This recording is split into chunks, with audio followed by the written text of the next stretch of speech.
यही लालगंज की घटना, राकेश पासवान को किस बर्बरता से गोली से भून दिया गया। उसको नौजवान युवा दिन दहाड़े उसकी गोली मारकर हत्या कर दी गई। तो क्या बदला भैया?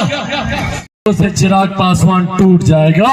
वो लोग भूल जाते हैं कि चिराग पासवान शेर का बेटा है, रामविलास पासवान का बेटा। भैया ना टूटने वाला हूं ना झुकने वाला हूं, और डरता तो भैया मैं किसी से नहीं हूं, जितनी ताकत आसमानी आसमान।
साथियों, आज जब हम लोग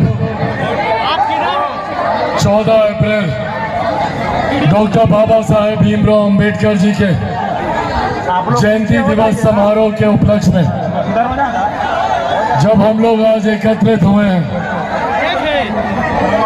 आज के दिन का महत्व और खास हो जाता है।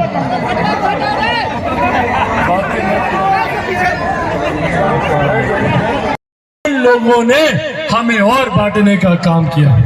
उन लोगों ने अनुसूचित जाति में भी दलित को महादलित किया, पिछड़ा को अति पिछड़ा किया, भाई को भाई से बांटने का काम किया, ताकि वो लोग वोट बैंक बनकर इनकी सत्ता की कुर्सी को साधने का काम करते रहे।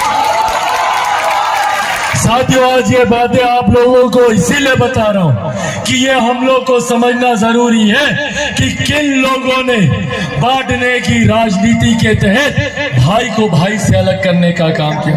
हम लोगों को अपने ही परिवार से अलग करने का काम किया, ताकि इन लोगों की सत्ता की कुर्सी बची रहे। बदले में क्या मिला भाई हम लोगों को? इन लोगों ने दलित को महादलित किया। क्या मिल गया भैया महादलित वालों को? 7 जिसमें जमीन देंगे तो फलाना देंगे तो ढिमकाना देंगे।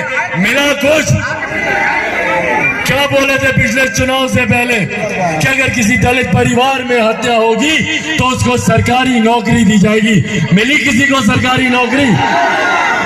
ये बांटने की राजनीति ये लोग करते हैं। आज जो लोग सत्ता में बैठे हैं, आज जो लोग बिहार सरकार में बैठे हैं, महागठबंधन की सरकार बनाकर बैठे हैं, कौन है ये लोग भैया? यही लोग हैं जो पिछले 32-33 साल से बिहार में सरकार में हैं। हम लोगों ने राजद को देखा, हम लोगों ने पिछले 2 दशक से मुख्यमंत्री नीतीश कुमार जी को देखा। क्या मिला बदले में हम लोग को? आज भी वही बदहाली की जिंदगी हम लोग जी रहे हैं। आज भी वही अपराध, वही भ्रष्टाचार। कहा जाता था कि एक जमाने में नरसंहार हो रहा है दलितों का। लक्ष्मणपुर बाते की घटना हम में से कोई नहीं भूला होगा। बधौनी टोला की घटना हम में से कोई नहीं भूला होगा। और अनेकों ऐसे नरसंहार जहां दलितों को एक पंक्ति में खड़ा कर गोली से भून दिया गया। एक साथ कभी 21, कभी 58, कभी 52 लोगों को एक साथ गोली मार दी गई। वो नरसंहार का दौर था। तो क्या आज नरसंहार नहीं हो रहा? क्या आज दलितों को चुन चुन कर मौत के घाट नहीं उतारा जा रहा? क्या आज गरीब वंचित वर्ग से आने वाले लोगों को मौत के घाट नहीं उतारा जा रहा? उस वक्त एक पंक्ति में सबको गोली मार दी जाती थी, आज अलग अलग जिले में चिन्हित करके सबको गोली मार दी जाती है। कल ही की घटना देख लीजिए, एक साथ अलग अलग जिले में कितने लोगों को मौत के घाट उतार दिया। क्या बदला इतने सालों में? आज भी वही अपराध, वही भ्रष्टाचार, वही सांप्रदायिक दंगे, वही भाई को भाई से लड़वाने का प्रयास करना। तो क्या बदला इतने सालों में? और आज जो लोग भैया बड़े हितैषी बनते हैं, डॉक्टर बाबा साहेब भीमराव अम्बेडकर का नाम लेते नहीं थकते। कहाँ थे भैया ये लोग? बाबा साहब का नाम इसलिए लेते हैं ताकि अनुसूचित जाति लोगों का वोट इन लोगों को मिल जाए। कहाँ थे ये लोग जब डॉक्टर बाबा साहेब भीमराव अम्बेडकर की एक तस्वीर तक भारत की संसद में नहीं थी? ताज्जुब होगा आप लोगों को ये जानकर कि 89 से पहले जब तक वीपी सिंह जी की सरकार नहीं बनी थी, तब तक संविधान के रचयिता, संविधान के निर्माता, जिनकी वजह से पूरी संसद चलती है, जिनकी वजह से कानून व्यवस्था है, उनकी एक तस्वीर तक भारत की संसद में नहीं थी। और जबकि एक ही परिवार के कई ऐसे नेता हैं जिनकी 2-2, 3-3 पीढ़ियों की तस्वीर वहां पे टंगी रहती थी। जितनी ताकत आजमानी आजमा ले, पर जब तक अपने बिहार को विकसित राज्य नहीं बना दूंगा, तब तक मैं भी चैन की सांस नहीं लूंगा, ये कसम खा के जाता हूं। ये लोग जो लोग समाज को बांटने का काम करते हैं, ये लोग बिहार में विकास की बात करेंगे? जिन लोगों की वजह से आज भी अपराधियों को बल मिलता है, नरसंहार आज भी बिहार में होता है। कोई ना भूले भैया कि लक्ष्मणपुर बातें खत्म हो गया। कोई ना भूले कि उस वक्त जिस तरीके से हम लोगों को अपमानित किया जाता था, वो घटनाएं बंद हो गई। आज भी रह रहकर उन घटनाओं को अंजाम दिया जाता है, सिर्फ बांटने की राजनीति के तहत। हम लोगों के हक अधिकारों को छीना जाता है। कुछ समय पहले याद होगा कि किस तरीके से एक साजिश के तहत, एक षड्यंत्र के तहत अनुसूचित जनजाति, जाति जनजाति एट्रोसिटी एक्ट 1989 का जो धारा थी, उसको किस तरीके से शिथिल करने का प्रयास किया गया, कैसे उसको कमजोर कर कर हम लोगों के हक अधिकारों को छीनने का काम किया।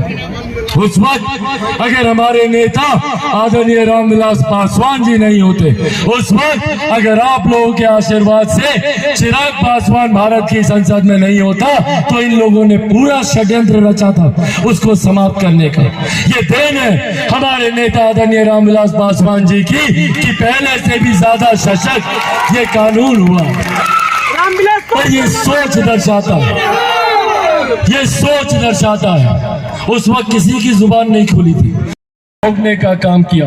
जिन लोगों ने हमारे नेता के जाने के बाद उनके विचारों, उनके सिद्धांतों को तिलांजलि देने का काम किया। और यकीनन इसमें कई अपने भी हैं, कई अपने घर के भी हैं, जिन्होंने हमारे नेता के जाते ही उनकी चिता की आग अभी तक ठंडी नहीं हुई थी और परिवार को उन लोगों ने तोड़ने का काम किया। क्यों? सिर्फ अपनी व्यक्तिगत महत्वाकांक्षाओं को साधने के लिए, सिर्फ एक मंत्री पद पाने के लिए। मेरे नेता आदरणीय रामविलास पासवान जी ने हाजीपुर को अपनी मां माना था और अपनी मां मानकर उम्र भर उन्होंने सेवा की। इस नाते मेरा भी रिश्ता है हाजीपुर से, और ये कोई राजनीतिक रिश्ता नहीं है, ये घर परिवार का रिश्ता है। मैं जब राजनीति में था भी नहीं, राजनीति का क ख ग भी नहीं जानता था, तब से अपने नेता, अपने पिता आदरणीय रामविलास पासवान जी की उंगली पकड़कर यहाँ पर आ, तब से आप लोगों से वो मेरा परिचय करवा रहा हूं। कैसे भूल जाऊं भैया मैं हाजीपुर को, अपने नेता, अपने पिता के जाने के बाद कैसे भूल जाऊं बताइए। आप लोगों ने मेरे पिता के जाने के बाद मेरी पिता बनकर, मेरे चाचा बनकर, मेरी चाची बनकर आप लोगों ने मुझे संभालने का काम किया। जब मेरे अपनों ने मेरे सर से आशीर्वाद का हाथ हटा दिया, आप लोग मेरे माता पिता बनकर मेरे सर पर आप लोगों ने आशीर्वाद का हाथ हटा दिया। और आज ये लोग बोलते हैं कि क्यों आता है ये हाजीपुर, क्यों आता है ये हाजीपुर? क्यों नहीं आऊं भैया मैं हाजीपुर? मेरे पिता की पहचान है हाजीपुर, मेरा मेरा घर है हाजीपुर, कौन रोकेगा मुझे हाजीपुर आने से।